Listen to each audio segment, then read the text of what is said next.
Hey everyone, and welcome back to the Deep Dive. Don't forget to hit that like button, subscribe to the channel, and click the notification bell so you don't miss out on future deep dives. Okay. Today we're taking a deep dive into the world of the G20. The G20, global governance and economic cooperation. Exactly. Whether you're a UPSC aspirant gearing up for the exam, or just someone who's, interested in how the world works. Or even a student trying to understand international relations. This deep dive is for you. We're going to break down what the G20 is all about How it works. and why it matters to you. And we've got some really interesting sources lined up to help us unpack all of this. So think of the G20 as this exclusive club Yeah. where the leaders of the world's biggest economies get together to discuss and hopefully solve some of the planet's most pressing problems. There's like the VIP section of global decision-making, right? Exactly. We're talking 19 countries plus the European Union, Representing a massive chunk of the global economy. 90% of global GDP, Yeah. 80% of world trade, and 2/3 of the world population. I mean, those are some serious numbers. Yeah. So what's the main mission of this G20? What are they trying to achieve? Well, one of their primary goals is to promote global economic stability and sustainable growth. Especially after that whole 2008 financial crisis, right? Everyone was kind of shaken up by that. Yeah, the G20 is really focused on preventing future meltdowns. They work towards strengthening financial regulations, Right. trying to make the global financial system more resilient. So it's like they're setting up guardrails for the global economy. Precisely.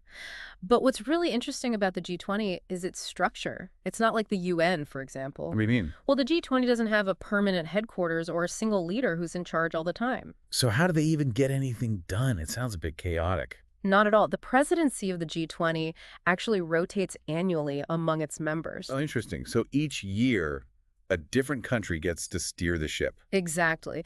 And to ensure continuity, they have this clever system called the Troika. Troika? What's that? The Troika means that the current, previous, and next presidency work together closely. It's like a relay race, passing the baton to keep the momentum going. Okay, so we've got this rotating leadership, the Troika keeping things on track. But what are they actually working on? What's on their to-do list? Well, the G20 focuses on two main tracks of work.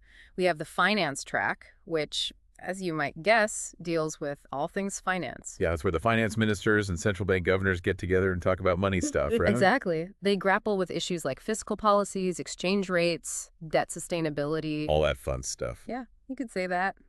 Then we have the Sherpa track. Sherpa track. So are we talking about mountain climbing now? Not quite. In this context, Sherpas are personal representatives of each country's leader. They deal with a broader range of issues, things like development, energy, anti-corruption. Even political engagement. Exactly. So it's not just about economics then. The G20 is tackling a whole bunch of global issues. You're absolutely right. Their agenda has expanded significantly over the years. And it's not like they're working in isolation, are they? Definitely not.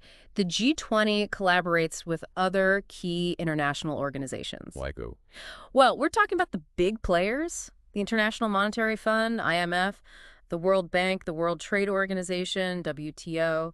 They even work with the UN. So it's a real team effort to tackle these global challenges. Exactly. But here's something even more interesting. Listening? The G20 also engages with voices beyond just governments. Oh, so it's not just this closed-door meeting of powerful politicians. Not at all. They bring businesses, civil society groups, labor unions, think tanks, even youth organizations into the conversation. Wow, that's pretty impressive. It shows that the G20 recognizes that finding solutions to global problems requires a diverse range of perspectives. Makes sense. So we've got this picture of the G20 as this dynamic group working with a network of partners to address a whole range of issues.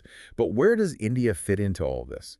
India plays a very significant role in the G20. I mean, it's a major emerging economy, Right. and it's a powerful voice for the global south. A lot of people look to India for leadership on the global stage. Precisely. One example of India's engagement with the G20 is the 14th G20 summit held in Osaka, Japan, back in 2019. The Osaka summit, yeah. That one generated a lot of headlines. Our sources highlight some key takeaways for India from that summit, especially when it comes to digital issues like data governance and taxation in the digital economy. Absolutely. The Osaka summit was really a turning point in how the G20 approached the digital economy. Japan, the host country, launched an initiative called the Osaka Track. It was all about removing barriers to data flow across borders. So on the surface, that sounds like a good idea. More data flowing freely could mean more innovation, economic growth, right? That was the argument, yes. However, India, along with South Africa and Indonesia, weren't entirely convinced. Why not? Well, they expressed concerns that the Osaka Tract, as it was proposed, would disproportionately benefit developed countries and their tech giants. Ah, so it's not just about data flowing freely. It's about who controls that data and who benefits from it. Kind of a power dynamic thing. Exactly. And India felt that developing countries needed more policy space, the freedom to set their own rules and regulations to develop their digital economies and protect their national interests. It's like finding that balance between global cooperation and national sovereignty in the digital realm. Precisely. Not an easy task. So the G20 isn't just about finding common ground. It's also about navigating these tensions between different national interests. Exactly. It's a lot more complex than it might seem at first glance. Right. And this complexity is further highlighted when we consider another major event that really tested the G20, the COVID-19 pandemic. Yeah, the pandemic really threw the whole world for a loop. It forced the G20 to grapple with not just economic stability and growth, but also with the global health crisis and its devastating economic fallout. A double whammy.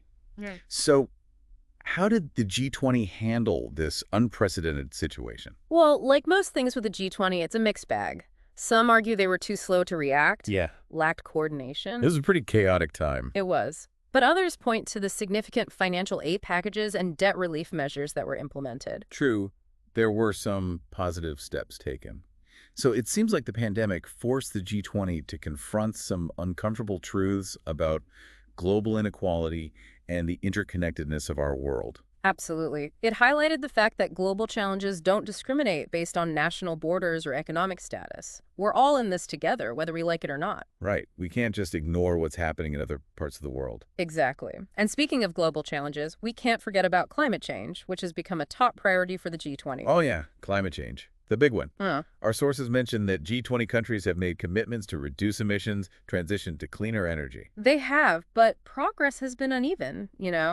Some countries are doing better than others. So it's a work in progress, and there's still a lot of debate about whether the G20 is doing enough fast enough. Exactly. Seems like you're constantly trying to find that balance between competing interest and priorities. It's a delicate balancing act. It is.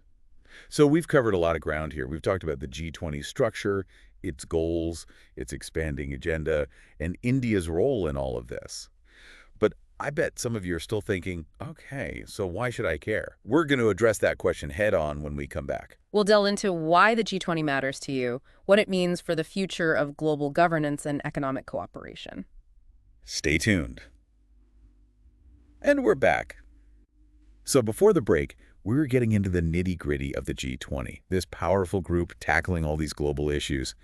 But you might be thinking, okay, that's interesting and all, but why should I care? Yeah, that's a fair question. I mean, it's easy to feel disconnected from these high-level discussions. Right, like it's all happening in some far-off conference room and has nothing to do with me. Yes. But the truth is, the G20's decisions actually have a real impact on everyone's lives. Even if we don't realize it. Even if you don't realize it. Think about it.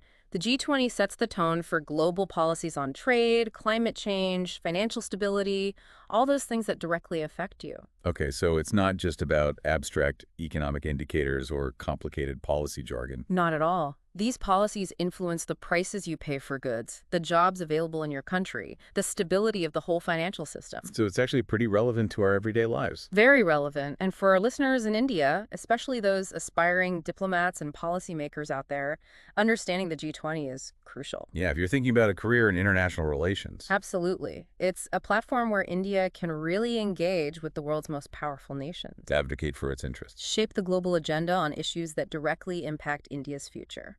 So it's not just about reacting to what others decide. It's about being a proactive player on the global stage. Exactly. And for emerging economies like India, the G20 offers this unique opportunity to work alongside developed nations. To find solutions that benefit everyone. Right. It's about tackling shared challenges, whether it's infrastructure development, access to technology, promoting sustainable growth, tackling poverty. And let's not forget about the whole reshaping of global finance after that 2008 crisis. Oh, yeah, that was a big one. The G20 has been instrumental in trying to make the global financial system more resilient, preventing another meltdown. So Stricter rules for those too-big-to-fail banks. Exactly. Increasing transparency, strengthening regulations. Making sure the whole system is working for everyone, not just a select few. That's the idea. And remember, the G20 isn't static. It's constantly evolving, adapting to new challenges, expanding its agenda. We've already seen how they had to step up their game during the COVID-19 pandemic. Right, it wasn't just about economic fallout. They had to address a global health crisis and a humanitarian crisis all at the same time. And the pandemic really highlighted just how interconnected our world is. It did. It showed us that we can't ignore what's happening in other parts of the world because it ultimately affects us all. Whether it's a virus or an economic downturn, we're all in this together. Precisely. And speaking of global challenges, we can't overlook climate change. It's a major focus for the G20. It has to be. Our sources indicate that G20 countries have made some commitments to reduce their carbon footprint. Transitioning to cleaner energy sources. Investing in climate adaptation measures. Right. But as with many things, translating those commitments into concrete action is a challenge. Yeah, I can imagine. Getting 19 countries plus the EU to agree on anything, let alone something as complex as climate change, must be incredibly difficult. It is. But that's the nature of global governance, you know? Finding ways to bridge those differences, find common ground, and work towards solutions that benefit everyone. It's a tall order, but it's essential if we want to address these global challenges effectively. Absolutely. And that brings us back to why understanding the G20 is so important, not just for policymakers or diplomats, but for everyone. Because it's shaping the world we live in. Exactly. Its decisions have real-world consequences for all of us. So staying informed, staying engaged, it's crucial. Whether you're a student trying to make sense of things, a UPSC aspirant wanting to shape India's role in the world, or just a concerned citizen. Knowledge is power, right? Understanding these global institutions like the G20, that's the first step towards being an informed and engaged citizen. Couldn't agree more. But we've talked a lot about the G20's goals, its structure, its expanding agenda, and India's role in it. Right. But can it actually deliver on its promises? That's the big question. The million-dollar question. Can this group of powerful nations really rise above their differences, find solutions that benefit everyone, not just a select few? That's what we're going to explore in our final segment. Stick around, folks. We're about to get into the nitty-gritty of the G20's effectiveness, its limitations, and what it all means for the future of global governance and economic cooperation. All right, deep divers, we're back and ready to tackle that big question. Can the G20 really walk the talk? It's the ultimate test, isn't it? We've seen how they're aiming to solve all these global problems, from financial crises to climate change. But are they actually making a difference? Or is it just a lot of talk? Well, it's a bit of both, to be honest. Right. The G20 has definitely had its successes. They've shown that they can coordinate global action when it's really needed. Like when? Give us some examples. Well, take the 2008 financial crisis, for instance.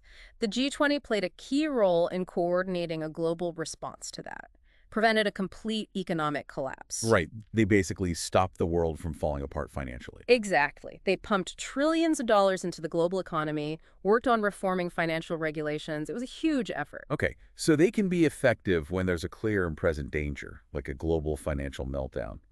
But what about those long-term challenges? Things like climate change, poverty. Those seem a lot harder to tackle. You're absolutely right. Those are really complex issues that require sustained effort and cooperation over a long period of time.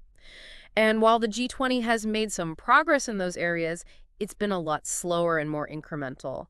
There's a lot of debate about whether they're doing enough, fast enough. So it's a mixed bag. Successes in some areas, lagging behind in others. Why is that? What are some of the things that make it hard for the G20 to be effective?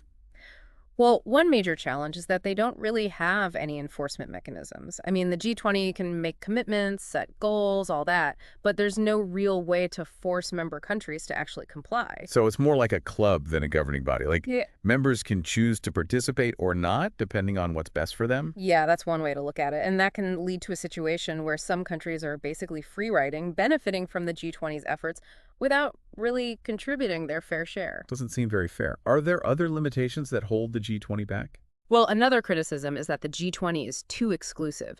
It only includes a limited number of countries, and a lot of people argue that it doesn't really represent the voices and interests of the global South. So it's seen as a bit of a rich countries club, making decisions that impact the whole world without really taking everyone's perspective into account. That's a valid concern, and it kind of ties into a broader debate about the legitimacy and representativeness of global governance institutions in general. It's a tough one. So the G20's got a lot to navigate, right? Right. Trying to balance national interest with global cooperation, dealing with a lack of real power to enforce its decisions, facing criticism about who gets to be at the table.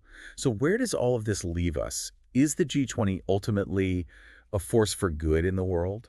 Or is it just another layer of bureaucracy that doesn't really deliver? That is the million-dollar question, isn't it? And there's no easy answer. The G20 has the potential to be a powerful force for good, but it also has its limitations.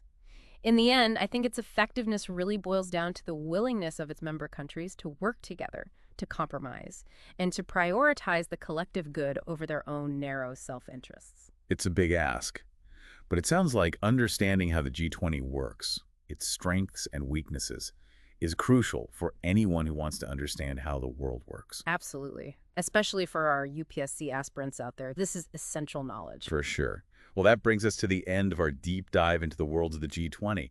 Hopefully you found it informative, got you thinking, and maybe even inspired you a little And bit. remember, the G20 is just one part of a much larger picture. There are tons of other actors and institutions out there working to shape our world, from international organizations to grassroots movements to individual citizens making a difference. Exactly. So stay curious, stay engaged, and keep exploring the fascinating world of international relations. And if you enjoyed this deep dive, don't forget to like, subscribe, and hit that notification bell so you don't miss out on future episodes. This is The Deep Dive, signing off.